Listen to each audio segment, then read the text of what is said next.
নমস্কাৰ, মই আজি পুনৰ অতি আচৰিত কেইটামান তথ্য লৈ আহিছোঁ। মহাকাশচাৰীৰ কথা সকলোৱে শুনিছে। তেওঁলোকে পৃথিৱীৰ পৰা মহাকাশলৈ গৈ বিভিন্ন ক্ষেত্ৰত তথ্য আহৰণ কৰে আৰু বহুদিন ধৰি তাত থাকিব লগাও হয়। কিন্তু ভাবি চাইছেনে বাৰু তেওঁলোকে তাত কিনো খাই জীয়াই থাকে? তেওঁলোকৰ খাদ্য আমাৰ লগত নিমিলে কিন্তু, কাৰণ মহাকাশৰ পৰিৱেশ আৰু আমাৰ পৃথিৱীৰ পৰিৱেশ একে নহয় যে। মহাকাশৰ পৰিৱেশ সম্পূৰ্ণ বেলেগ। তেওঁলোকেনো কি কি খাদ্য খায় মই আজি ভিডিঅ'টো যেতিয়া দেখুৱাম। পুৰণি কালত সতীদাহ প্ৰথা নামৰ এক ভয়ংকৰ প্ৰথা আছিল। এই নিয়মমতে এজনী মহিলাক তেওঁৰ পতি বা গিৰিয়েকৰ মৃত্যু হ'লে লগতে জীয়াই জীয়াই জ্বলাই মাৰি পেলায়। বৰ আচৰিত আৰু দুখ লগা কথা।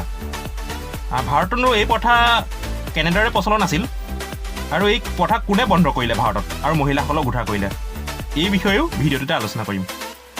আকৌ কুকুৰীকণা মানেনো কি ৰোগ, আৰু এই ৰোগ হ'লে কি এক আচৰিত সমস্যাৰ সৃষ্টি হয়, জানোচোন নহওক এনে অতি প্ৰয়োজনীয় কেইটামান তথ্যৰ বিষয়ে ভিডিঅ'টোৰ জৰিয়তে। আজি প্ৰথম প্ৰশ্নটো হ'ল, মহাকাশচাৰীসকলেনো কি খায়?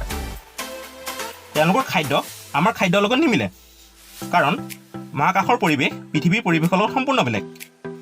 পানীও তেওঁলোকে আমাৰ নিচিনাকৈ খাব নোৱাৰে। তেওঁলোকে পানী সৰু ল'ৰা ছোৱালীয়ে যিদৰে বটলত ভৰাই হুপি খায়, ঠিক তেনেদৰে খাব লগা হয়। আৰু খাবলৈ ব্যৱহাৰ কৰা খাদ্যবোৰ এনেদৰে তৈয়াৰ কৰা হয় যাতে সেই খাদ্যবোৰ অধিক পুষ্টিকৰ হয় আৰু সহজে বেয়া হৈ নাযায়। সৰু সৰুকৈ বনাই সৰু সৰু পেকেটত ভৰাই থোৱা থাকে তেওঁলোকৰ খাদ্যবিলাক, আৰু পাচনক্ৰিয়া যাতে সহজে হয় তাৰ প্ৰতিও লক্ষ্য ৰখা হয়। আৰু তেওঁলোকৰ খাদ্যবোৰ ফ্ৰিজত শুকুৱাই এক বিশেষ পদ্ধতিৰে বনোৱা হয়। তেওঁলোকৰ খাদ্যৰ পেকেটবোৰত বায়ু কিন্তু নাথাকে, আৰু সেইকাৰণে সহজে বেয়াও নহয়।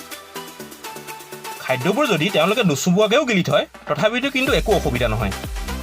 কেৱল তেওঁলোকে খাদ্যবোৰ যেতিয়া খাবৰ সময় হয় তেতিয়া পানীৰ বেজি দি লয় যাতে খাদ্যবিলাক শুকাই থকা ভাৱটো আঁতৰি কোমল হয়।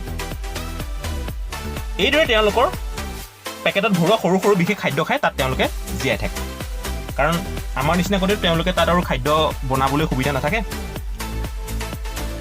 পিছৰ প্ৰশ্নলৈ আগবাঢ়িছোঁ, কোনবিধ ভিটামিনৰ অভাৱত মানুহ কুকুৰীকণা হয়? উত্তৰ হ'ল এ ভিটামিন। কুকুৰীকণা ৰোগটো হ'ল এক চকুৰ সম্বন্ধীয় ৰোগ। কি হয়, প্ৰায় বছৰি 5 লাখ ল'ৰা ছোৱালী চকুৰ ৰশ্মি এই এ ভিটামিনৰ অভাৱতে কমা দেখা গৈছে। এই ভিটামিননো কোন কোন খাদ্যত থাকে মই ভিটামিনৰ ভিডিঅ'টো ডিটেইলছ দি থৈছোঁ, ভিডিঅ'টো চালে গম পাব। কুকুৰীকণা ৰোগটো হ'লে কি হয়, যেতিয়া ৰোগীজনৰ এই সমস্যাটো হয়, ৰোগটো হয়, তেতিয়া কি হয়, তেওঁ দিনত ভালদৰে দেখি থাকে, কিন্তু ৰাতি আন্ধাৰ হোৱাৰ লগে লগে অলপ পোহৰটো কমি যোৱাৰ লগে লগে একেবাৰে নেদেখা হৈ থাকে। আমি কিন্তু আন্ধাৰত অলপ হ'লেও দেখোঁ, কিন্তু কুকুৰীকণা হোৱাৰ লগে লগে কম পোহৰ হোৱাৰ লগে লগে সম্পূৰ্ণ নেদেখা হৈ যায়, আৰু তাৰ কাৰণে মহা সমস্যাৰ সৃষ্টি হয়। ক'লো ঘূৰিব নোৱাৰা হৈ যায়, যাব নোৱাৰা হৈ যায়, আৰু ইংৰাজীত ইয়াক নাইট ব্লাইণ্ডনেছ বুলি কোৱা হয়। অলপ আন্ধাৰ হ'লেই নেদেখে, আৰু ইয়াৰ প্ৰধান কাৰণ এ ভিটামিনৰ অভাৱত হোৱা বুলি কোৱা হয়। পিছৰ প্ৰশ্নলৈ আগবাঢ়িছোঁ, জনসংখ্যা দিশৰ পৰা ভাৰতৰ ক্ষুদ্ৰতম ৰাজ্যখনৰ নাম কিনো? উত্তৰ হ'ল ছিকিম।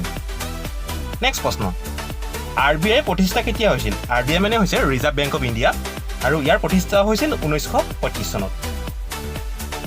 পিছৰ প্ৰশ্ন, ভাৰতৰ বৃহত্তম ব-দ্বীপটোৰ নাম কিনো? উত্তৰ হ'ল সুন্দৰবন। বৰ প্ৰয়োজনীয় প্ৰশ্ন এইটো, আৰু সুন্দৰবনৰ বহুতো ৰহস্য আছে। ইয়াৰ বিষয়ে মই ডিটেইলছ এটা ভিডিঅ' বনাইছোঁ, চাবচোন।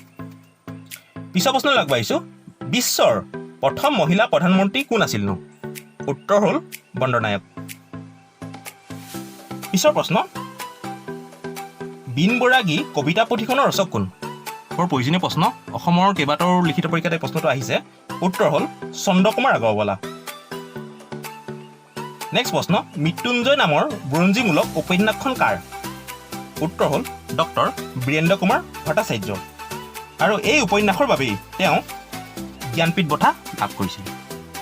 নেক্সট প্ৰশ্ন, আমেৰিকাৰ ৰাষ্ট্ৰপতি ভৱনটোৰ নাম কিনো? উত্তৰ হ'ল হোৱাইট হাউচ। এইটো এটা দৰকাৰী প্ৰশ্ন। এতিয়া আহোঁ মুখ্য প্ৰশ্নটোলৈ, সতীদাহ প্ৰথানো কি আৰু ভাৰতত ইয়াক কোনে নিষিদ্ধ কৰিলে, বন্ধ কৰিলে? পুৰণি কালত কি আছিলে, অন্ধবিশ্বাসৰ বলি হৈ লোকসকলে এই প্ৰথা মানি চলিছিল।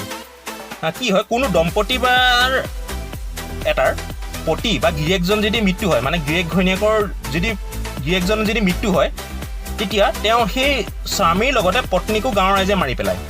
বৰ দুখৰ আৰু ভয়ানক কথা, কাৰণ সুস্থ সবল মানুহ এগৰাকীক স্বামীৰ লগত একেখন চিতাতে জ্বলাই দিয়াটো বৰ নিষ্ঠুৰ প্ৰথা আছিল। স্বামীৰ মৃত্যুৰ পাছত যাতে পত্নীয়ে বেলেগলৈ বিয়া হ'ব নোৱাৰে বা বিবাহ নহয় বা তেওঁৰ সতীক জীয়াই ৰাখিবলৈ আগৰ দিনৰ মানুহে এই প্ৰথা অৱলম্বন কৰিছিল। পতিৰ মৃত্যুৰ পাছত ঘৈণীয়েকক আফিংজাতীয় কিছুমান নিচাযুক্ত দ্ৰব্য খুৱাই দিয়ে।